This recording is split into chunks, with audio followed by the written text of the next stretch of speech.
உருமீன் படத்தினால் கோ2 படத்துக்கு பின்னடைவு. வில்லன் நடிகராக இருந்து சமீபத்தில் ஹீரோவானவர் பாபி சிம்ஹா. இவர் ஹீரோவாக நடித்த முதல் படமான சென்னை உங்களை அன்புடன் வரவேற்கிறது என்ற படம் ஓடவில்லை. இந்நிலையில் பாபி சிம்ஹா ஹீரோவாக நடித்த இரண்டாவது படமான உருமீன் சமீபத்தில் வெளியானது.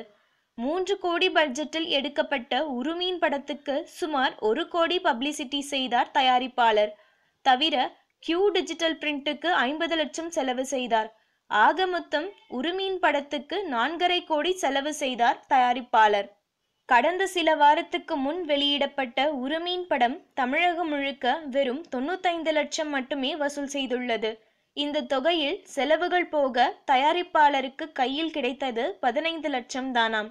4.5 கோடி செலவு பண்ணி எடுத்த படத்துக்கு வரவு 15 லட்சம் என்ற தகவல் படத்துறையில் பரவியதால் பாபி சிம்ஹா ஹீரோவாக நடித்து விரைவில் வெளியாக உள்ள கோ2 படத்தின் பிசினஸ் கடுமையான பாதிக்கப்பட்டுள்ளதாம்.